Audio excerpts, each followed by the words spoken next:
Invalidez, Vejez y Muerte tiene en aprietos a la Junta Directiva de la Caja Costarricense de Seguro Social, quienes quieren hacerlo de forma directa y sin diálogo ni negociaciones. Así lo denuncian el sindicato de la Unión Médica Nacional. Para ampliarnos sobre esta sensación que genera entre las personas de los gremios sindicales de salud y sociales, está con nosotros Yanis Sandí, quien es vicepresidenta de la Unión Médica Nacional. Muy buenos días, doña Yanis, bienvenida a Costa Rica Noticias. Buenos días, doña Elki. Muchas gracias por el espacio para la Unión Médica Nacional. Doña Yanis, tal vez hablar un poco acerca de esta molestia, ¿verdad?, que le genera a ustedes como sector, no solamente la Unión Médica Nacional, sino también pues a todo el personal social que se encuentra en este momento apelando porque no se haga una reforma a el IBM. Sí, bueno, primero decirle que son años que tiene la Unión Médica Nacional de estar atento a los cambios que el régimen de invalidez, vejez y muerte ha venido presentando en su liquidez. Hemos participado de múltiples foros para tratar de solventar esta situación que puede, en un momento determinado en el tiempo, volverse muy crítica para todos los costarricenses que alcancen su edad de pensión.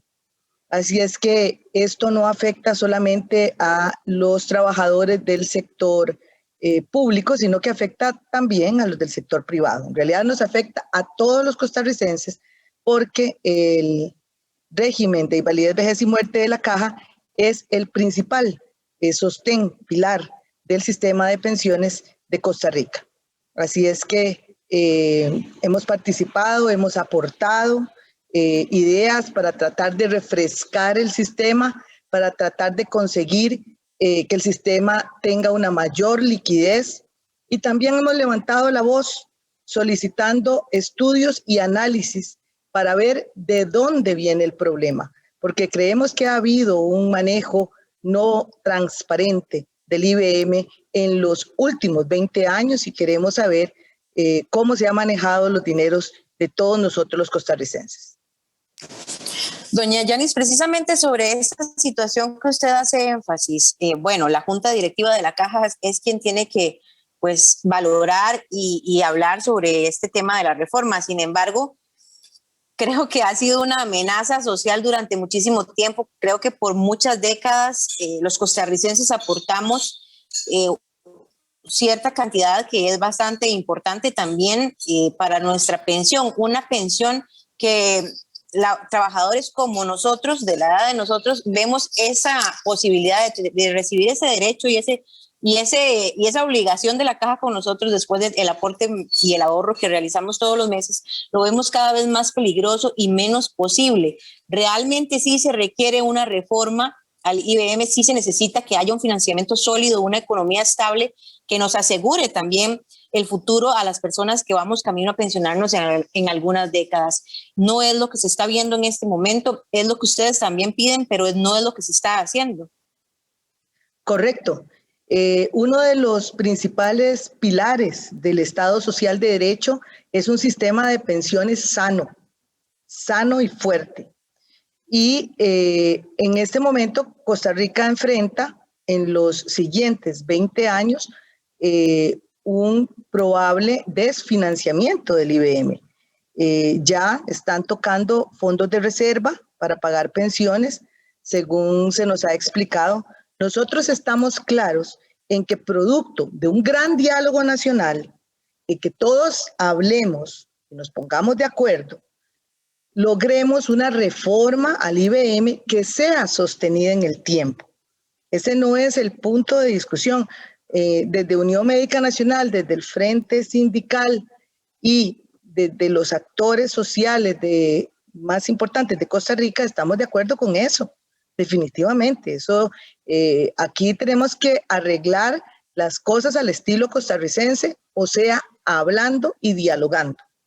Sin embargo, vemos ahora una imposición, y esa imposición pasa por aumentar la edad de retiro, especialmente en el tema de las mujeres, no permitir un retiro anticipado aun y cuando se tengan las cuotas que se habían establecido previamente para tal fin.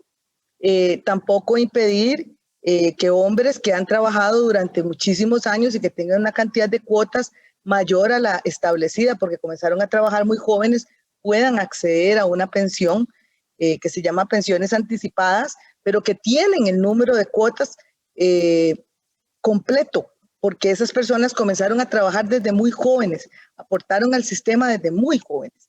También pretenden calcular la pensión no sobre los últimos 20 años laborados, como está ahorita, sino sobre los últimos 25. Y traducido en palabras sencillas, significa que ahora hombres y mujeres se deben pensionar a los 65 años y además con una pensión 15% menor de lo que está establecido en este momento. O sea, no solo hay que trabajar más tiempo, sino hay que recibir una pensión menor de la que se está recibiendo en la actualidad. Y ya como la cereza del pastel, se está pretendiendo pasar abruptamente de un 10.66 de aporte que hacemos todos los meses los trabajadores a un 15.66. Y ese es un golpe directo al bolsillo. Lo que tenemos que hacer es un gran acuerdo nacional para lograr darle aire al IBM y conseguir que se sostenga en el tiempo. Tenemos que buscar las fuentes de inversión que sean necesarias y eso pasa por un análisis claro de la situación económica de Costa Rica, de la situación laboral, cuál es el panorama laboral que tenemos al frente y cómo podemos ayudar y solventar estas falencias que tiene el IBM. Precisamente eso es lo interesante. Cuando se habla de una reforma del IBM, y usted lo acaba de mencionar muy bien, bueno, se busca un aumento del 10,56% al 15% para los trabajadores de Costa Rica, que además ya están viviendo una situación bastante complicada. Ahora, se supone que si usted va a un banco y usted genera un ahorro, ese ahorro es suyo y está en el banco para usted utilizarlo en el momento que lo requiere retirar o cuando se vence el plazo del que usted ha fijado para ahorrar. Todos los costarricenses creemos que estamos haciendo eso en el sistema de seguro social con el IBM, pero no está sucediendo y la liquidez de la caja es bastante débil.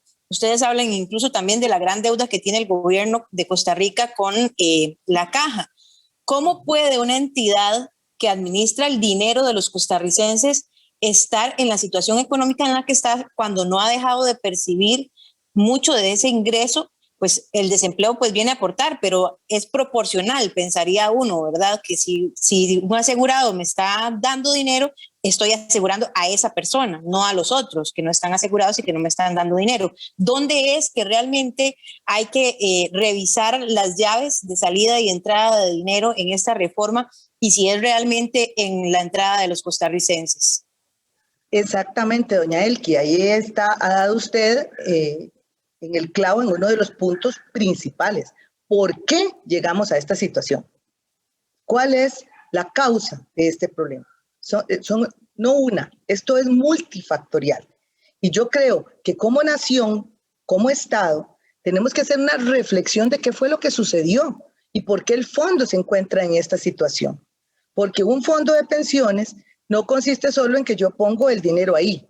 Es que deben hacerse inversiones inteligentes que hagan que el fondo crezca en el tiempo. Entonces, yo no puedo agarrar la plata y guardarla en el colchón de la pensión. Así no funciona esto. No, esto funciona en el sentido de que el sistema va a trabajar con mi dinero generando un mayor ingreso que se va a invertir en mi pensión futura. Lo que queremos saber, una de las partes fundamentales de todo esto y que creo que se está dando este tema tal vez en el peor de los momentos y en el peor de los panoramas, pero bueno, si se tocó y están pretendiendo tocar las pensiones de los costarricenses, pues hablemos de esto. ¿Qué fue lo que llevó? ¿Qué tipo de manejo financiero llevó el IBM a esta situación en la que se encuentra ahora? También tenemos que ser claros y precisos que en esta terrible situación económica en la que se encuentra Costa Rica, la peor crisis financiera de los últimos 50 años, y esto no viene de marzo del 20 para acá, esto viene un poquito más atrás, allá cuando no se tomaron las medidas financieras para reactivar la economía de este país. En este momento hay 1 millón de personas que están trabajando en la informalidad. Eso quiere decir que no contribuyen a ese pilar de la pensión. Y 1 millón de personas es mucho. Son los trabajadores independientes. En Unión Médica Nacional estamos firmemente creyendo que lo primero, una de las cosas fundamentales y básicas que tenemos que hacer es ver cómo nos traemos esas personas, no solamente para que dejen la informalidad y sean parte de la economía formal de este país y por tanto puedan ser sujetos de crédito y ser sujetos de una actividad económica que esté a la luz. ¿Cómo nos traemos ese 1 millón de personas para que inviertan en su propia salud y en su propia pensión? Pero lamentablemente no vemos la caja en esa posición. Más bien ustedes oyeron la forma en la que pretendían cobrar retroactivos de hasta de 10 años a gente que gana mucho menos del salario mínimo muchas veces. Entonces, ¿cómo usted le dice a esa gente que se acerque a cotizar con esas propuestas? No, es que como nación tenemos que ver la crisis, el panorama que tenemos y decir, bueno, muy bien, señores, ustedes, el 1 millón que están aquí en la informalidad, vamos a arrancar, vamos a darles una amnistía, porque es de lógica dar una amnistía en una situación como esta, donde la gente gana para comer, es de lógica hacer una amnistía y volvamos a comenzar y ofrecerle un plan atractivo de inversión en su salud y en su pensión, que sea alcanzable para el pueblo costarricense, no lo que está pasando ahora.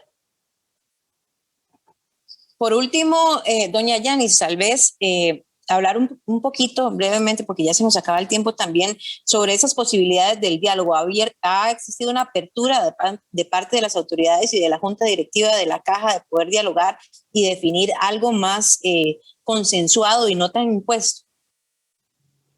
La Unión Médica Nacional forma parte del Foro Mario de Bandas Brenes, que involucra una gran cantidad de sindicatos y de actores sociales, que está siendo coordinado por la Iglesia Católica, que ha presentado un documento con ideas y ofrecimientos de diálogo abierto. Pero la respuesta que recibimos fue prácticamente una respuesta unilateral de cambiar el panorama del régimen de invalidez, vejez y muerte unilateralmente por parte de la Caja. Nosotros estamos en la mejor disponibilidad de que hablemos, de que establezcamos un tiempo de diálogo. Nosotros sabemos y entendemos que hay que tomar medidas, pero en un momento tan crítico, no solamente para la economía, sino para el marco de salud costarricense. Estamos pasando lo peor de la pandemia y vienen cosas que mejor, yo sé el mensaje de por favor cuídense, cuídense, cuídense, porque lo que viene es terrible. Lo que viene es terrible. Este no es el momento para hacer estos cambios. Podemos establecer un marco de diálogo democrático y respetuoso, del cual Unión Médica Nacional con todo gusto va a participar. En lo que sí no vamos a cejar es en el punto crítico de que también el Estado costarricense, como patrono, debe pagar lo que debe. Perfecto, doña Yanis. Muchísimas gracias por acompañarnos en Costa Rica Noticias. Muchas gracias, doña Elki, a Costa Rica Noticias de Canal 13 por este espacio para la Unión Médica Nacional. Muchas gracias a Yanis nuevamente.